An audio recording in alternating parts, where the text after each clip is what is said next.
नमस्कार दोस्तों, स्वागत है आपका modern agri farming YouTube channel की एक और नई वीडियो में। दोस्तों, आज के वीडियो में हम बात करेंगे कि डीएपी और एनपीके इन दोनों में से सबसे अच्छा खाद कौन सा है। क्या डीएपी के अन्य विकल्प के तौर पर एनपीके का प्रयोग कर सकते हैं, दोनों में क्या डिफरेंस होता है, कौन सी खाद का पौधे में क्या काम होता है, किस समय प्रयोग करना चाहिए, इन दोनों की क्या डोज काम में लेनी चाहिए, इनकी कीमत क्या होती है, इन सभी के बारे में आपको इस वीडियो में जानकारी देने वाला हूं। तो वीडियो को आप पूरा देखें, तभी किसान भाइयों आप सही और अच्छी जानकारी ले पाएंगे। अभी तक आपने हमारा यूट्यूब चैनल सब्सक्राइब नहीं किया तो सब्सक्राइब कर दीजिए, साथ में बेल आइकन भी दबा लीजिए।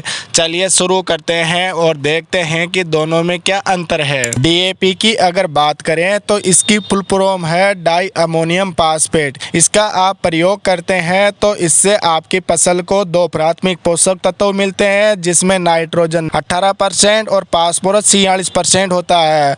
अब आता है एनपीके। इसकी फुल फॉर्म है नाइट्रोजन, फास्फोरस और पोटेशियम।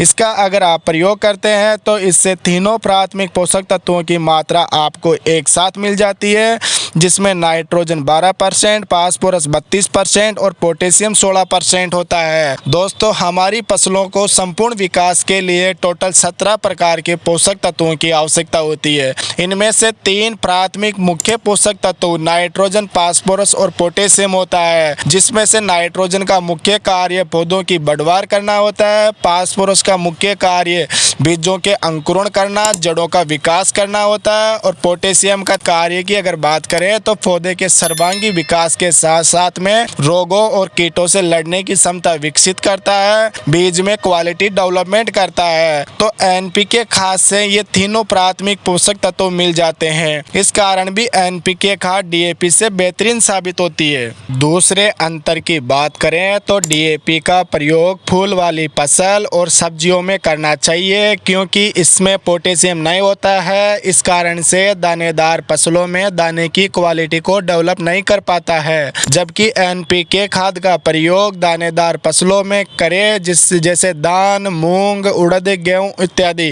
क्योंकि इनमें 16% पोटेशियम होता है, जिसमें दानों की चमक और वजन बढ़ाने में मदद करता है। अगला पॉइंट है डीएपी पानी में 39.5% ही घुल पाती है, बाकी सारी की सारी मिट्टी में पड़ी रहती है, जो पौधों को नहीं मिल पाती है। इस कारण डीएपी को मिट्टी में मिलने के कुछ समय बाद ही पौधों में अपना असर दिखा पाती है, तुरंत पौधों को अपना असर नहीं दिखा पाती है। जबकि एनपीके की बात करें तो एनपीके पानी में पूर्ण रूप से घुलनशील खाद है, जो आसानी से 100% तक पौधों को उपलब्ध हो जाती है। इस पॉइंट में भी एनपीके डीएपी से बेहतरीन साबित होती है। इसी के साथ में डीएपी और एनपीके के पीएच मान में भी काफी अंतर होता है। डीएपी का पीएच मान 8.5 होता है। इस कारण लगातार मिट्टी में डीएपी का प्रयोग करने से मिट्टी क्षारीय होने लगती है। इसी प्रकार क्षारीय भूमियों में लगातार डीएपी का प्रयोग करने से मिट्टी बंजर भूमि की ओर अग्रसर हो जाती है, जबकि एनपीके का पीएच मान 5.5 के आसपास होता है। इस कारण एनपीके के प्रयोग से मिट्टी का पीएच मान लगभग उदासीन के आसपास रहता है, जो मिट्टियों के लिए सबसे बेस्ट माना जाता है। इसी प्रकार 5वां पॉइंट है कि डीएपी भारी जमीन में उपयोग करना ज्यादा अच्छा साबित रहता है, जबकि हल्की जमीन में आप एनपीके का प्रयोग कर सकते हैं। अगर एक ही तरह की जमीन है तो आप एनपीके का प्रयोग कीजिए। दोस्तों, डीएपी और एनपीके में अंतर के बाद में अब बात करते हैं कि डीएपी को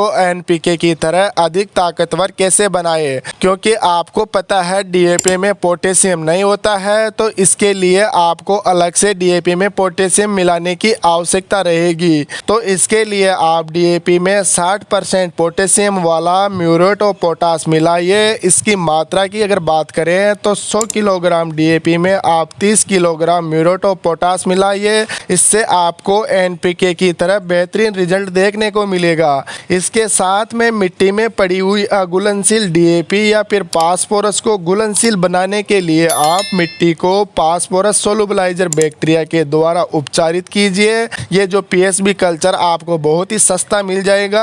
इससे आपकी मिट्टी में घुलनशील जो फास्फोरस या डीएपी पड़ी हुई है उसको आप अधिक घुलनशील बना सकते हैं, जो पौधों को आसानी से उपलब्ध हो जाएगा। डीएपी और एनपीके के प्रयोग के समय की बात करें तो दोनों ही खाद दानेदार फॉर्म में होती है, इसलिए दोनों का प्रयोग आप बीजों की बुआई के समय प्रयोग करें। इनकी प्राइस की बात करें तो डीएपी का 50 केजी के बैग की प्राइस 1400 रुपये के आसपास में रहती है, जबकि एनपीके के 50 केजी बैग की प्राइस 1450 रुपये के आसपास में रहती है। तो किसान भाइयों, आप डीएपी के अन्य विकल्प के तौर पर आप एनपीके का प्रयोग कर सकते हैं, क्योंकि इसमें तीनों प्राथमिक पोषक तत्व आपको एक साथ मिल जाते हैं जो डीएपी में नहीं होते हैं। ये तीनों पोषक तत्व पौधे के विकास के लिए बहुत जरूरी होते हैं। इससे आपकी फसल को बेहतरीन रिजल्ट देखने को मिलेगा।